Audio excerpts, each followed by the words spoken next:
My name is Veronica, and at 34 years old, I never imagined I'd be sitting at this expensive steakhouse watching my husband destroy everything my grandmother left me. Derek raised his champagne glass, that smug smile spreading across his face as his mother Patricia applauded. "I sold your little cabin for 60,000, he announced. His family cheered, calling it brilliant. Then he turned to me. "This dinner paid from the cabin sale. At least one meal is covered. Before I tell you how this dinner ended with FBI agents, where are you watching from today? Please hit like and subscribe to hear how I turned the tables on the man who thought he could steal my inheritance and walk away celebrating. My grandmother Eleanor was the strongest woman I ever knew. She bought that cabin in Aspen back in 1962 when the area was just wilderness and dreams. She paid $800 cash money she'd saved working double shifts at the hospital for 3 years. By the time she passed away 2 years ago, that same property was valued at over $2 million. But to me, it was worth so much more than money. I spent every summer there as a child. Grandmother would wake me at dawn to watch the sunrise paint the mountains gold. She taught me to fish in the crystal stream that ran behind the property, showing me how to tie flies with her weathered hands. In the evenings, we'd sit on the porch she built herself, and she'd tell me stories about her life, about resilience, about never letting anyone take what was rightfully yours. When she died, she left the cabin to me alone. Not to my brother Marcus, who lived in California, not to my cousins in Texas. Just to me. "This is for my Veronica," her will stated. "She understands what this place means. She'll protect it, like I protected it." I met Derek 5 years ago at the marketing firm where I worked as creative director. He was the new accounts manager transferred from the Chicago office. Tall, charming, with eyes that seemed to see right through you. He pursued me relentlessly, bringing coffee to my office every morning, staying late to help with my presentations, even when his own work was done. Our courtship was whirlwind. Within 6 months, we were engaged. Within a year, married. Looking back now, I can see the red flags I ignored. The way he'd make subtle digs about my old money background, even though grandmother's cabin was our only real asset. How he'd joke at parties that he married up, but there was always an edge to his laughter. The way his jaw would tighten when I mentioned the cabin, especially when I talked about keeping it in the family forever. At first, Derek pretended to love the cabin as much as I did. We'd drive up on weekends and he'd help me with maintenance, fixing the shutters, painting the deck. But gradually the complaints started. It was too far from the city. The upkeep was too expensive. We could invest the money better elsewhere. Why did we need a second home when we were still renting our apartment in Denver? I used the cabin as my sanctuary, my writing retreat. I was working on my novel there, the one grandmother always encouraged me to write. Every weekend I spent among those pines, I felt her presence, her strength flowing through me. Derek would stay in the city more and more often, claiming work obligations, client dinners, networking events I wasn't invited to. "That cabin is your past, Angie," he'd say, using the nickname I'd asked him not to use. "We need to think about our future, our kids' college funds, our retirement." We didn't have kids yet. We'd been trying for 2 years without success, and the fertility treatments were draining our savings. Maybe that's why I didn't see what he was really after. I was too focused on what we didn't have to protect what I did have. The last time we visited the cabin together was 6 months ago. Derek spent the entire weekend on his phone pacing the deck, arguing with someone about numbers that didn't make sense. When I asked what was wrong, he said it was a difficult client, nothing to worry about. But I heard him mention something about margins and losses. I heard fear in his voice, something I'd never heard before. That night he tried again to convince me to sell. "Just think what we could do with $2 million, Veronica. We could buy a house in Cherry Creek, start that family properly, give our kids everything." I told him the same thing I always told him. The cabin wasn't about money. It was about family history, legacy. It was the only piece of my grandmother I had left. He nodded, kissed my forehead, and said he understood. But his eyes were cold, calculating something I couldn't see. I didn't know that while I slept that night, He was in the study going through my files, taking photos of documents, memorizing the location of the deed, the insurance papers, everything that proved the cabin was mine and mine alone. I didn't know he'd already started planning how to take it from me. 2 months before that dinner at the steakhouse, I had to fly to San Francisco for a digital marketing conference. It was a huge opportunity, 5 days of workshops with industry leaders, potential clients, connections that could launch my freelance career to the next level. Derek encouraged me to go, practically pushed me out the door. "I'm coming down with something anyway," he said, coughing dramatically. "Better you're not here to catch it. Go network, make us rich." The conference was incredible. I met creative directors from major agencies, exchanged cards with potential clients, even had coffee with an editor interested in my novel. But every night when I called Derek, something felt off. He'd answer after too many rings, sound distracted, cut our conversations short. On the third night, he asked a strange question. "Hey babe, where do you keep the spare key to the filing cabinet? I need our tax documents for something." "Why do you need tax documents while you're sick?" "Just organizing, you know me. Might as well be productive while I'm stuck at home." I told him the combination to the safe where I kept the spare key, 4271, my grandmother's birthday. He repeated it back slowly and I heard him writing it down. When I returned from San Francisco, the house felt different. Nothing was obviously out of place, but there was a disturbance in the air, like someone had been through everything and tried to put it back exactly as it was. Derek was overly affectionate, bringing me flowers, cooking my favorite dinner, asking about every detail of the conference.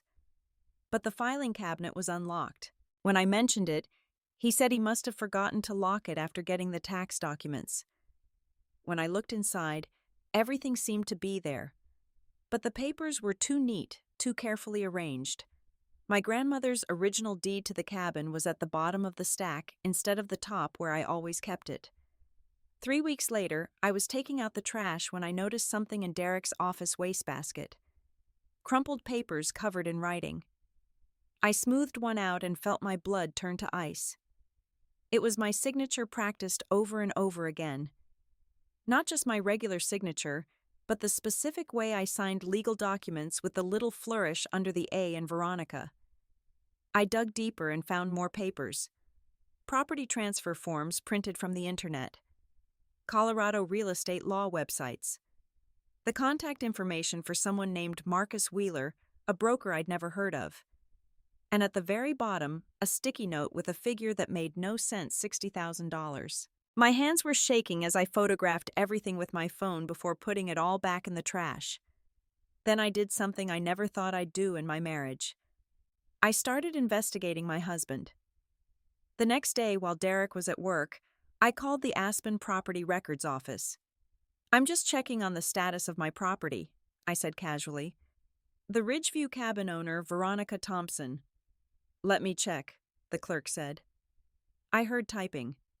"Oh, it looks like there's been some recent activity on this property.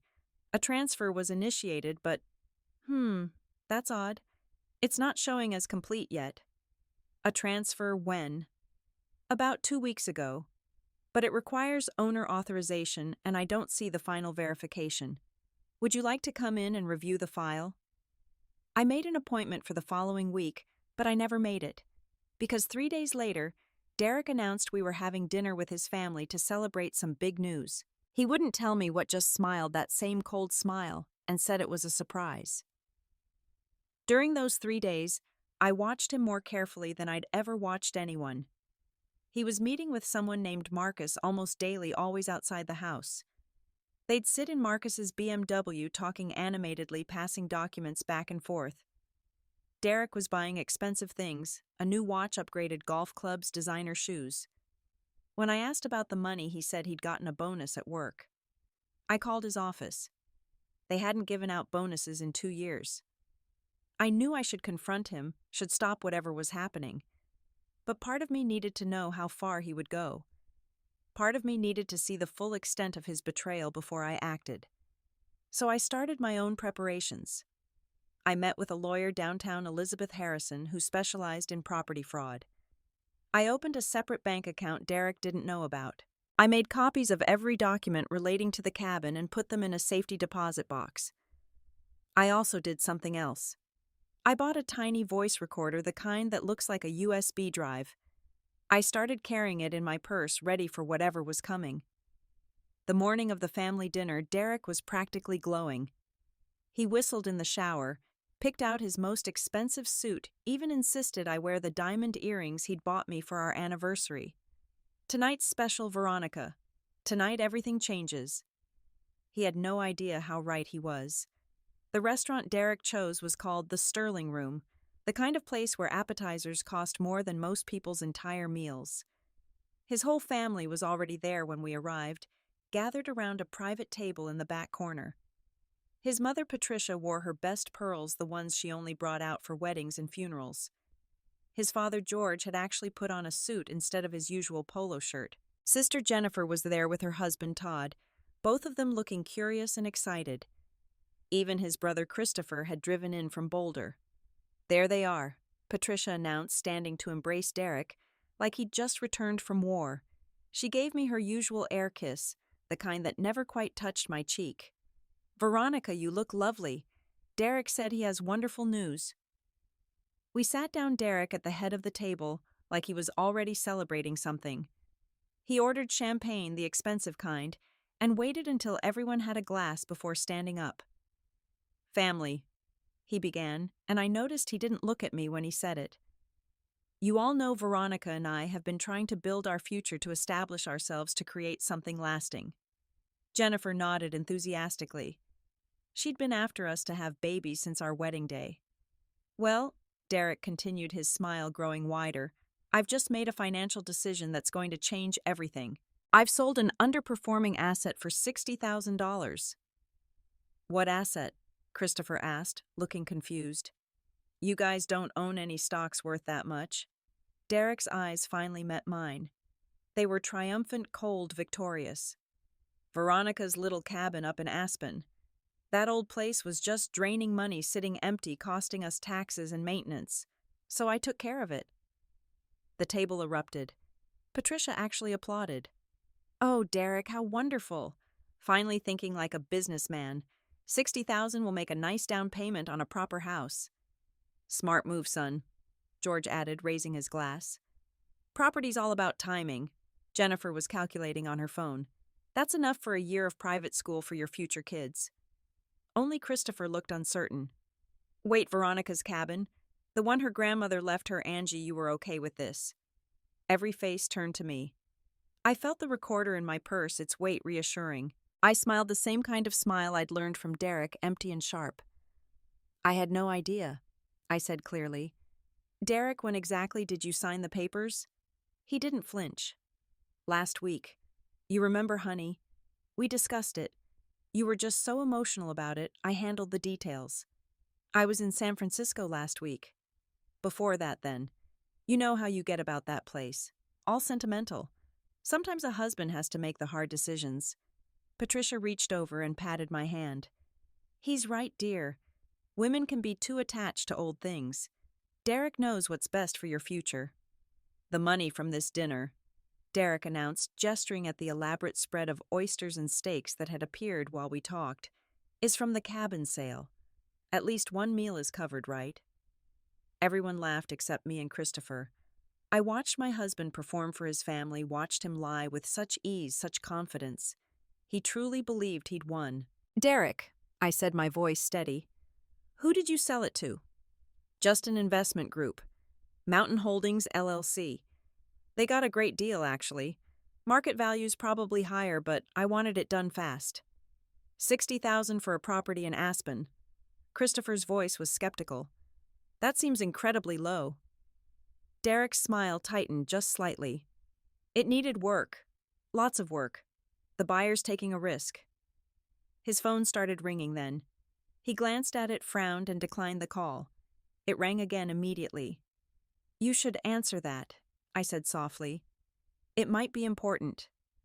He picked up on the third ring, his irritation obvious. "Marcus, I'm at dinner with— What? Slow down. What are you?" His face began to change. The color drained from it as he listened, his eyes widening, his free hand gripping the edge of the table. What do you mean, the FBI? That's impossible. The sale was completely. He stood abruptly, nearly knocking over his champagne. I'll call you back. But before he could end the call, we all heard Marcus's voice screaming through the phone. Why are the authorities at our office? What the hell did you sell me, Derek? The entire restaurant seemed to pause. Patricia's hand went to her pearls. George set down his whiskey. Jennifer and Todd exchanged worried glances. Christopher looked at me, and I saw understanding dawn in his eyes. Veronica, he said quietly, what's really going on? Before I could answer, two people entered the restaurant. They walked with purpose, scanning the room until their eyes landed on our table. A woman and a man, both in dark suits, both with the kind of bearing that made everyone else in the restaurant step aside. They walked straight to our table, and the woman pulled out a badge. Derek Thompson, I'm Agent Sarah Coleman, FBI. This is Agent Robert Martinez. We need to speak with you about your recent property transaction with Mountain Holdings, LLC. The silence at our table was absolute. Patricia's mouth opened and closed like a fish gasping for air. George had gone rigid in his chair. Jennifer had her phone out, and I realized she was recording everything. Christopher moved his chair slightly closer to mine, a protective gesture I appreciated. Derek tried to recover his composure. I think there's been some misunderstanding. Perhaps we could discuss this outside. Agent Coleman's expression didn't change. Sir, we can do this quietly, or we can do this formally. Your choice. What's this about? George demanded, finding his voice. My son is a respected professional. Agent Martinez spoke for the first time. Mountain Holdings, LLC is currently under federal investigation for money laundering. They've been using real estate transactions to clean money for a Russian oligarch named Dmitry Volkov. Any properties purchased by them in the last 6 months are being examined. I watched Derek's face crumble. The confident mask finally slipped, revealing the desperate man underneath. I didn't know, he stammered. Marcus Wheeler said they were legitimate investors. I was just trying to liquidate an asset. An asset that wasn't yours to sell, I said quietly. But everyone heard me. All eyes turned to me. I reached into my purse past the recorder and pulled out a folder I'd been carrying for 3 days. These are copies of the original deed to the cabin. It's in my name only. Derek and I have separate property agreements signed before our marriage. He had no legal right to sell my inheritance. Patricia gasped. Veronica, surely you wouldn't. This is family. The same family that just applauded him for stealing from me. Agent Coleman looked at me with interest. Ma'am, are you saying this sale was fraudulent? I'm saying my husband forged my signature and created false documents to sell my property without my knowledge or consent. I have evidence. Derek's face went from pale to bright red. You set me up. You knew about this. I knew you were trying to steal from me. I didn't know you were stupid enough to get involved with money launderers. The agents asked Derek to step outside with them. He looked around the table for support, but even Patricia couldn't meet his eyes now. As he stood to leave, he turned to me one last time. That cabin was worthless. You were holding us back with your sentiment and your grandmother's ghost. That cabin is worth $2.3 million, I said loudly enough for everyone to hear. You sold it for $60,000 to a criminal organization because you were desperate, because you've been hiding debts from me, gambling debts, investment losses, an affair with Marcus Wheeler's assistant. Jennifer gasped. Todd whistled low. Christopher nodded like pieces were falling into place. How long have you known? Derek asked. Long enough to protect myself. Long enough to document everything. Long enough to hire a lawyer and file for divorce. Agent Coleman interrupted. Mr. Thompson, we need to go now. As they led him away, the entire restaurant watched. Our family dinner had become dinner theater for everyone present. Patricia started crying, not delicate tears, but ugly sobs that ruined her makeup. George finished his whiskey in one gulp and ordered another. Jennifer put her phone down and reached for my hand. Veronica, I'm so sorry. We didn't know. Christopher was more direct. How bad is it, really? I pulled out my phone and showed him the email from Elizabeth Harrison, my lawyer. The sale is void because it was fraudulent. The FBI's involvement actually helps my case. Derek will probably face federal charges for wire fraud, forgery, and conspiracy. The gambling debts are over $300,000. The affair has been going on for 18 months. He's been planning this for at least 6 months. The practice signatures, Christopher said, understanding. He was learning to forge yours. Among other things, he also tried to take out loans against the property but couldn't without my actual presence. The sale was his last desperate attempt. Patricia had stopped crying and was staring at me with something like hatred. You could have saved him. You could have just sold the cabin legitimately. This is your fault. George put his hand on her arm. Patricia, stop. The boy stole from his wife. He committed fraud. He got involved with criminals. To provide for his family, she spat. To pay gambling debts and fund an affair, I corrected. Your son isn't the man you think he is. My phone buzzed. Elizabeth Harrison was texting me updates. The FBI had seized Mountain Holdings' assets. The sale was officially void. Derek was being processed and would likely be held pending bail hearing. I stood up, gathering my purse, my dignity, my freedom. Where are you going? Jennifer asked. To my cabin. My grandmother's cabin. The one that's still mine. Christopher stood too. Do you need anything? Help with lawyers? Money for the divorce? I smiled at him, the first genuine smile of the evening. I've got everything handled. But thank you for being the only one who questioned this from the start. As I walked through the restaurant, I heard the whispers following me. By tomorrow, this story would be all over Denver's social circles. The marketing executive whose husband tried to steal her inheritance and ended up in FBI custody. But tonight, I would drive to Aspen. I would sit on my grandmother's porch. I would watch the stars she taught me to name. And I would thank her for giving me something worth fighting for, something that revealed exactly who I'd married. The parking valet brought my car around. As I drove away, I saw the FBI sedan still parked outside Derek, probably in the back, his whole world collapsing. I turned on the radio. They were playing that old song Grandmother used to hum while she cooked. I sang along, my voice growing stronger with every mile I put between myself and the life I was leaving behind. The immediate aftermath of the dinner was a whirlwind of legal procedures and emotional chaos. Derek was held for 72 hours before making bail posted by his parents, who had to put up their house as collateral. During those 3 days, I worked with Elizabeth Harrison to secure every asset I legally owned. We froze the joint accounts, not that there was much left in them. Derek had drained most of our savings over the past year, careful to take amounts just small enough that I wouldn't immediately notice. $10,000 here for a supposed business investment, $15,000 there for car repairs that never happened. The paper trail Elizabeth uncovered was devastating. But it was the FBI investigation that truly revealed the scope of Derek's deception. Agent Coleman called me in for questioning, and I spent 6 hours going through every document, every forged signature, every lie. She told me Mountain Holdings had been on their radar for months, but Derek's transaction was the key that broke the case open. Your husband was perfect for them, she explained. Desperate enough to sell cheap, greedy enough not to ask questions, and arrogant enough to think he could get away with it. The cabin sale was immediately frozen by federal order. Because the transaction was fraudulent from the start and involved criminal enterprise, it was void. But that was just the beginning of the legal complexities. Elizabeth Harrison was brilliant. She'd handled property fraud cases before, but this one, she said, was special. You documented everything perfectly. The practice signatures, the forged documents, the recorded conversations. You built the case for us. We filed for divorce on grounds of fraud and financial infidelity. Colorado law was clear about attempted theft of separate property. Derek wouldn't just lose in divorce court. He'd be lucky to avoid prison. The criminal trial took 8 months to fully unfold.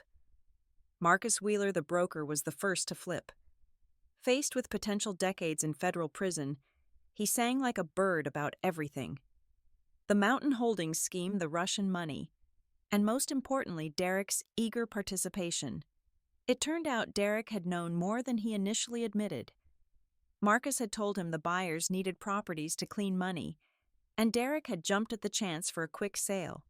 He'd even suggested my cabin specifically because it was isolated, privately owned, and could be transferred without much scrutiny, or so he thought.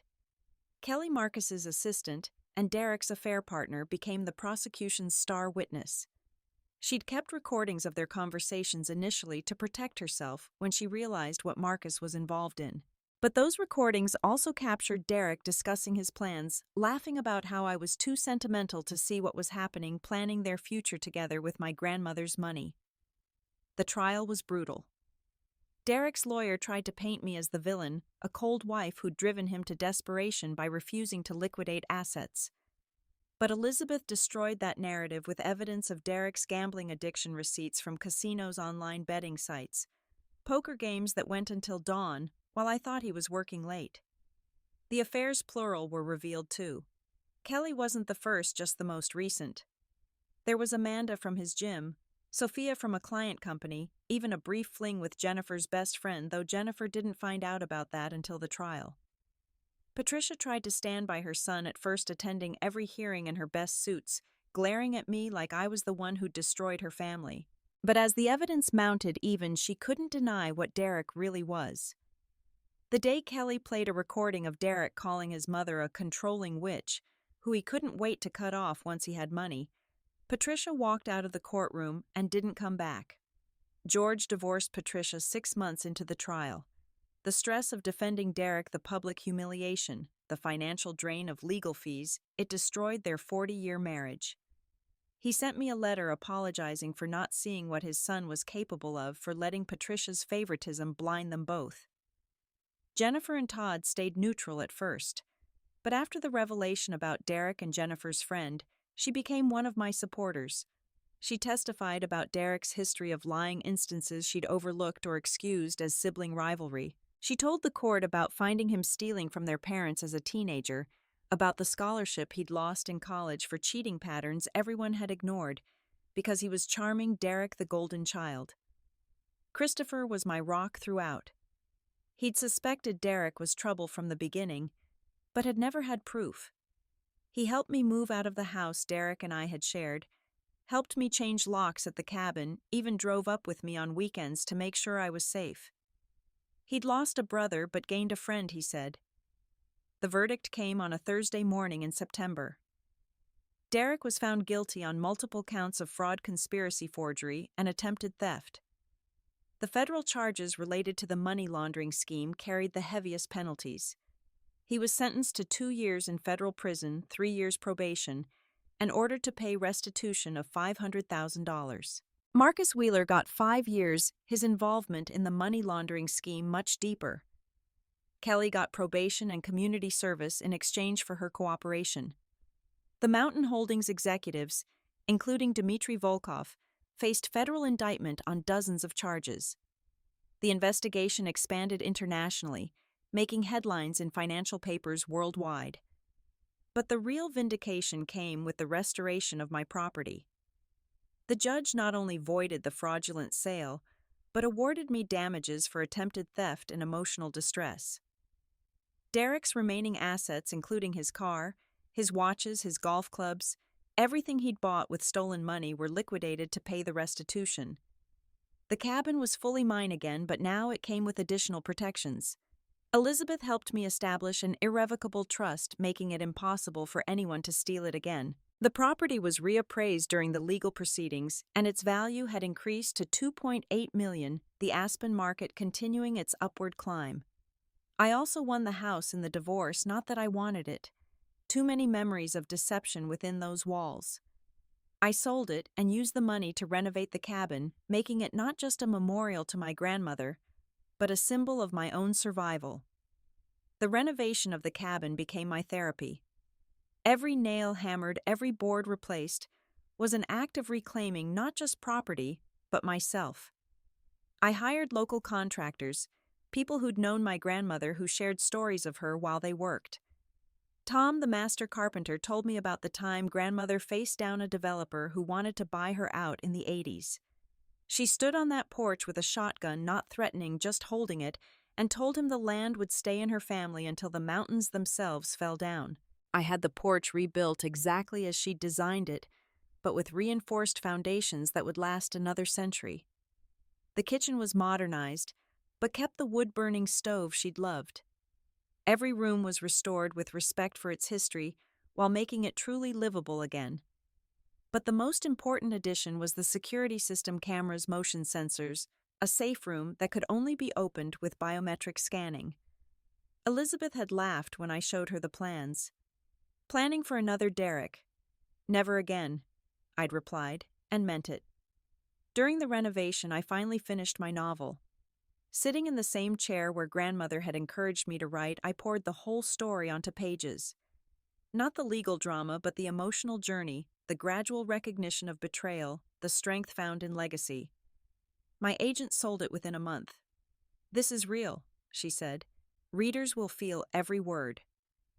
The book's success led to unexpected opportunities. Speaking engagements about financial fraud, protecting inheritance, recognizing coercive control in relationships. I partnered with a nonprofit that helped women protect their assets from predatory partners. My story became a cautionary tale and a beacon of hope simultaneously. I started a blog called Grandmother's Wisdom, sharing not just my story, but the stories of other women who'd fought to protect what was theirs.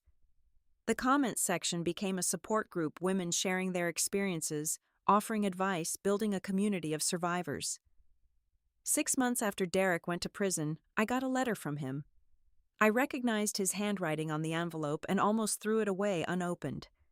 But curiosity won. It was 3 pages of self-pity and blame. I'd ruined his life. I'd been too rigid about the cabin. If I'd just trusted him with finances, none of this would have happened. He was suffering in prison while I lived in luxury. Did I have any idea what federal prison was like for someone like him? I wrote back one line.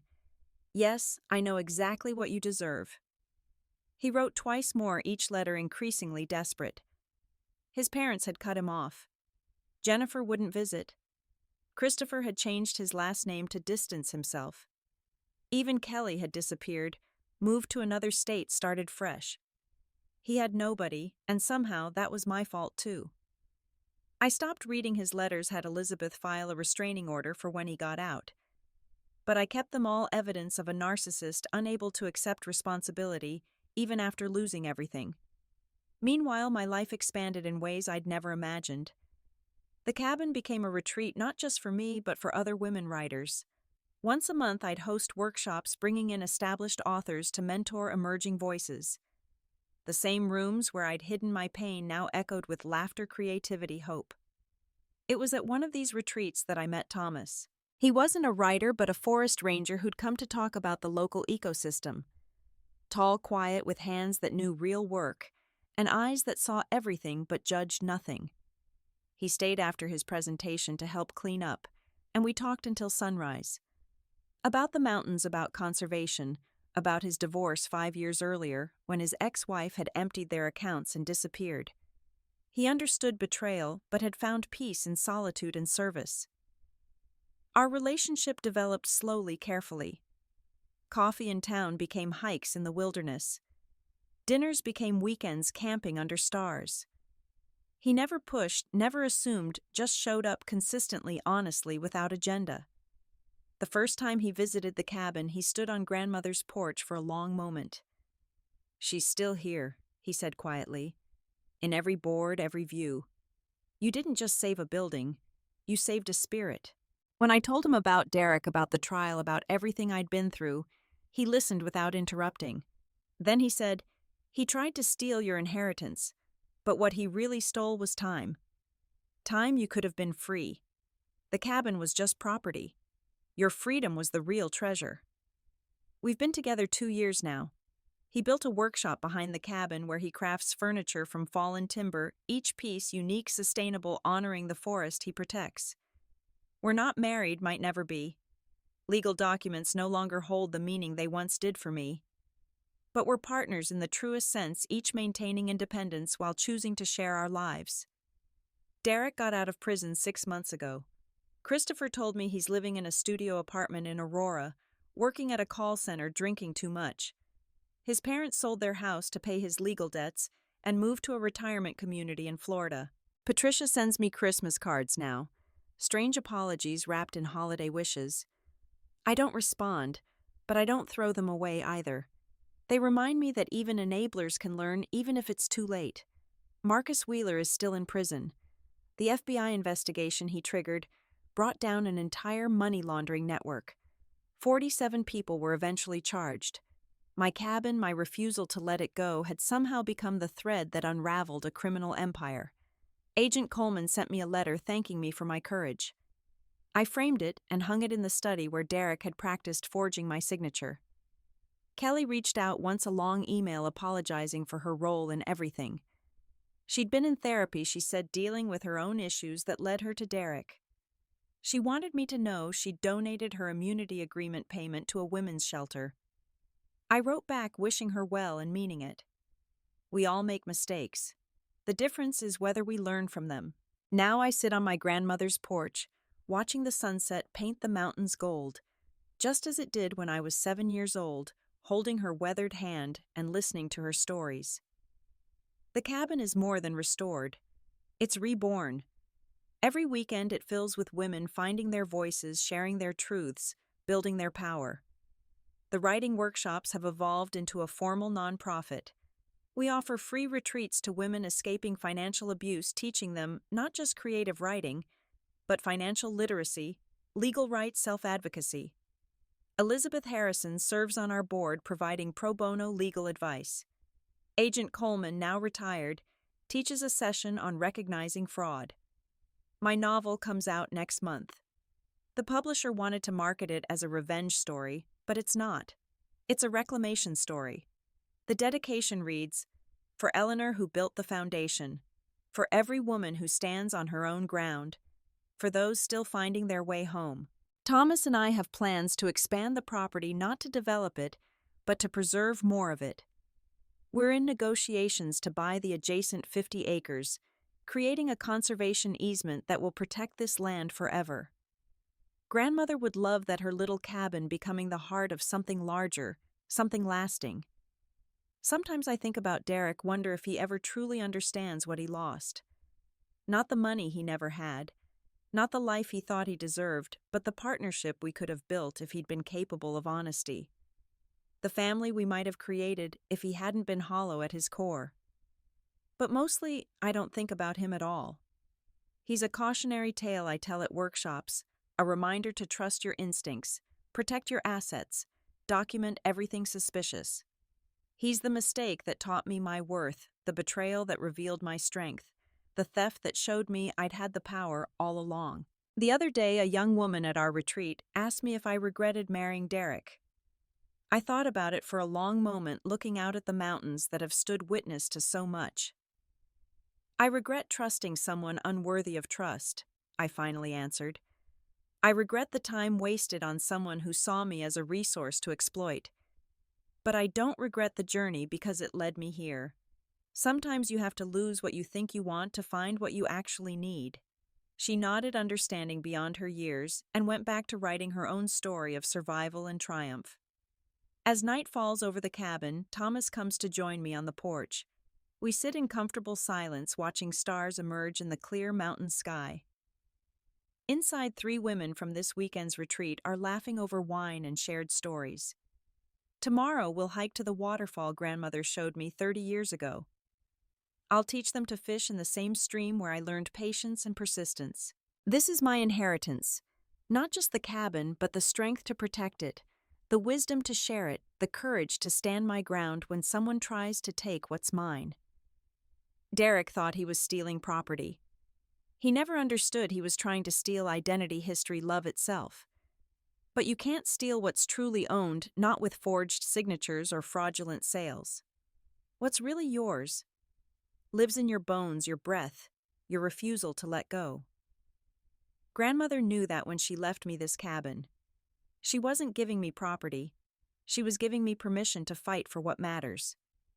To those of you watching who've faced similar betrayal, who've had someone try to steal your inheritance, your savings, Your very self know this. The paperwork might be forged, the money might be gone, the trust might be shattered, but your spirit remains your own. Document everything.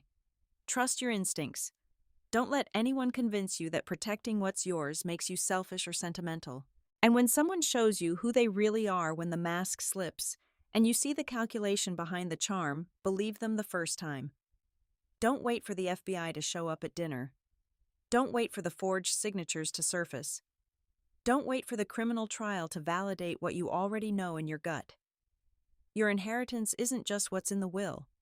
It's the strength of every woman who came before you, the wisdom of grandmothers who built with their own hands, the courage of those who said no when everyone told them to say yes. That's what they're really trying to steal when they come for your property. That's what you're really protecting when you fight back. The cabin still stands stronger than ever. Derek's in a studio apartment in Aurora. Marcus is in federal prison. The FBI investigation continues to expand. And I'm here on my grandmother's porch exactly where I belong, proof that sometimes the best revenge isn't revenge at all. It's simply refusing to let them win. It's rebuilding what they tried to destroy. It's turning your pain into purpose and your loss into lessons for others. It's discovering that what they tried to steal was never theirs to take because true inheritance can't be forged, sold, or stolen. It lives in the stories we tell, the strength we find, the sacred ground we refuse to surrender. It lives in every woman who reads this and recognizes her own story, who finds her own courage, who protects her own inheritance, whatever form it takes. That's my grandmother's true gift, not just a cabin worth millions, but the backbone to protect it, the wisdom to see through those who would take it, and the strength to rebuild after the storm. I want to hear from you. Have you ever had someone try to take what was rightfully yours? How did you protect your inheritance, whether it was property, money, or simply your right to make your own choices? Share your story in the comments below. Your experience might be exactly what another woman needs to hear today. If this story resonated with you, please hit the like button and subscribe to this channel. Share this video with anyone who needs to hear that they're not alone, that betrayal can become strength, that what's truly yours can never really be stolen. Together, we're building a community of women who refuse to be victims, who protect what's theirs, and who turn their pain into power. Thank you for listening to my story. Thank you for being part of this community of survivors and thrivers. And remember, your inheritance is more than what's written in any will. It's the strength you carry, the wisdom you've earned, and the ground you stand on. No one can forge that signature. No one can steal that legacy. No one can sell that power. Stay strong. Document everything. Trust yourself. And never ever let them convince you that protecting what's yours makes you anything less than powerful. Until next time, this is Veronica from my grandmother's cabin, reminding you that your inheritance is your birthright, and anyone who tries to take it is telling you exactly who they are. Believe them, protect yourself, and thrive.